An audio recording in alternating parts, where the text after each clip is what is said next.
Halo guys, salam olahraga sportif, salam olahraga jaya. Perkenalkan, nama saya Septia Bakti Shombing dengan NIM 6203111075 kelas PCKR 4A.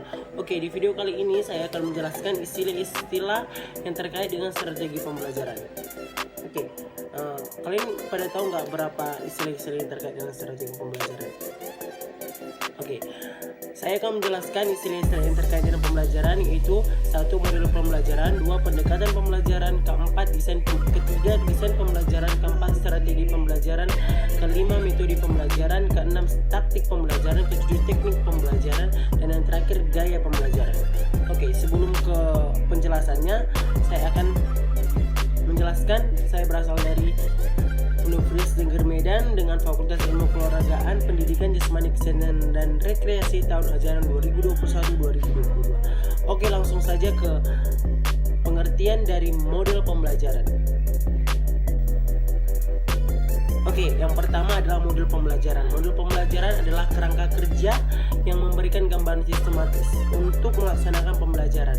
Nah, di model pembelajaran kita disarankan untuk membentuk pembelajaran yang dibuat dari awal sampai akhir. Nah, kerangka itu atau sketsa yang kita lakukan itu menjadikan pedoman kita untuk mengajar. Nah, pengajaran itu kita bungkus dari awal sampai akhir. Disitulah yang dinamakan bentuk pembelajaran atau metode pembelajaran yang kita lakukan kepada peserta didik. Nah, bentuk pembelajaran itu bisa kita lakukan dari landasan teori, kompetensi yang ingin dicapai, atau bahkan bidang atau topik yang sesuai, dan langkah-langkah, bahkan penilaian kemampuan. Di model pembelajaran kita rangkum beserta apa yang akan kita lakukan dari awal sampai akhir pembelajaran. Nah, yang kedua yaitu pendekatan pembelajaran. Pendekatan pembelajaran atau merupakan titik tolak atau sudut pandang kita terhadap proses pembelajaran. Strategi dan metode pembelajaran yang digunakan dapat bersumber atau bergantung kepada pendekatan pembelajaran. Roy Killian 1998 menyatakan ada dua pendekatan pembelajaran, yaitu yang berpusat pada guru atau teacher-centered approach dan berpusat pada siswa, yaitu student-centered approach. Nah, pendekatan yang berpusat pada guru menurunkan strategi pembelajaran langsung, yaitu direct instruction. Direct instruction yaitu pembelajaran deduktif atau expository. Sedangkan pendekatan pembelajaran berpusat pada siswa menurunkan strategi pembelajaran discovery dan inquiry serta strategi pembelajaran induktif. Nah, yang ketiga itu desain pembelajaran. Desain pembelajaran adalah praktik penyusunan media teknologi komunikasi dan isi untuk membantu agar dapat terjadi transfer pengetahuan antara guru dan peserta didik. Nah, desain pembelajaran ini cara-cara guru atau cara-cara pengajaran yang dilakukan untuk melakukan pembelajaran atau langkah-langkah yang dilakukan dalam melakukan pembelajaran. Misalnya dalam media komunikasi, bahkan dalam media daring ataupun luring. Nah, guru di sini mengambil bagian dalam menjelaskan permasalahan, menjelaskan topik permasalahan dan pemecahan masalah apa yang kita lakukan sebagai guru supaya mendapatkan hasil yang memuaskan, supaya mendapatkan hasil yang dicapai oleh guru dan peserta didik. Nah, selanjutnya itu strategi pembelajaran. Strategi pembelajaran merupakan gabungan dari beberapa rangkaian kegiatan. Cara mengorganisasikan materi pelajaran siswa, bahan, peralatan, dan waktu yang digunakan untuk proses pembelajaran dalam mencapai tujuan kegiatan pembelajaran yang telah ditentukan. Nah, di sini strategi pembelajaran, perencanaan yang isinya rancangan kegiatan yang disusun untuk mencapai tujuan pembelajaran. Nah, di sini yang isinya rancangan kegiatan di dalam strategi pembelajaran yaitu guru menerangkan dengan metode pembelajaran yang dilakukan supaya murid tersebut bisa mengerti. Guru tersebut bisa mengambil strategi pembelajaran melalui dari presentasi, demonstrasi, bahkan diskusi, bahkan games, bahkan discovery.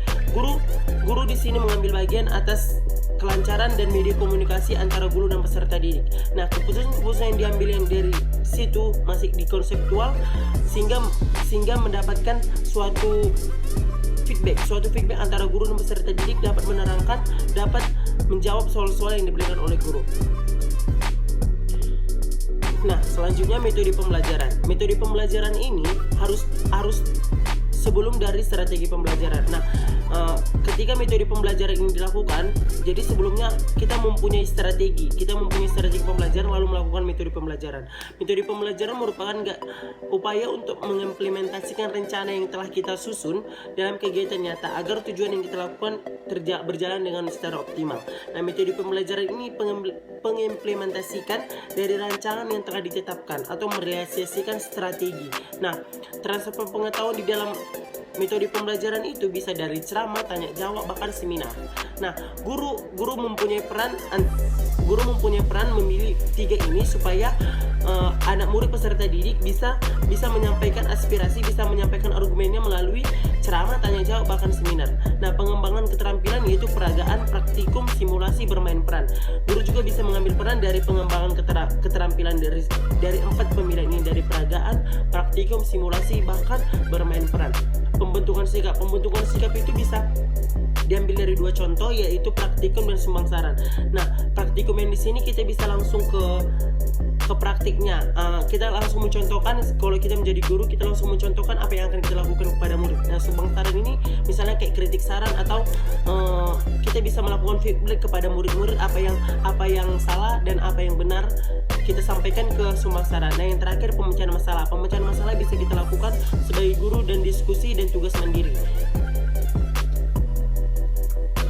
Selanjutnya kita membahas tentang teknik pembelajaran. Teknik pembelajaran adalah cara yang dilakukan seseorang dalam rangka mengimplementasikan suatu metode. Misalnya, kalau kita menjadi seorang guru, cara yang harus kita lakukan agar metode yang kita lakukan itu bisa berjalan dengan baik, itu metode ceramah, berjalan efektif dan efisien.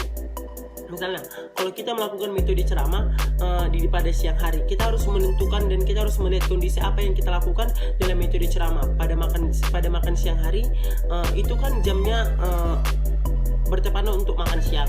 Nah, kita tidak bisa melakukan metode ceramah karena pasti mereka itu tidak fokus dengan apa yang kita buat di situ. Nah, selanjutnya kita harus menerangkan kepada mereka itu sifat komando. Kita menyuruh mereka supaya mereka itu bisa melakukan apa yang kita harapkan.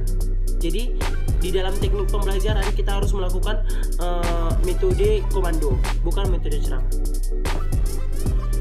Nah, selanjutnya itu taktik pembelajaran. Taktik pembelajaran adalah gaya seseorang dalam melaksanakan suatu teknik atau metode tertentu. Nah, kalau kita membahas taktik, yaitu taktik itu seperti cara supaya kita mengelabui orang kalau di olahraga.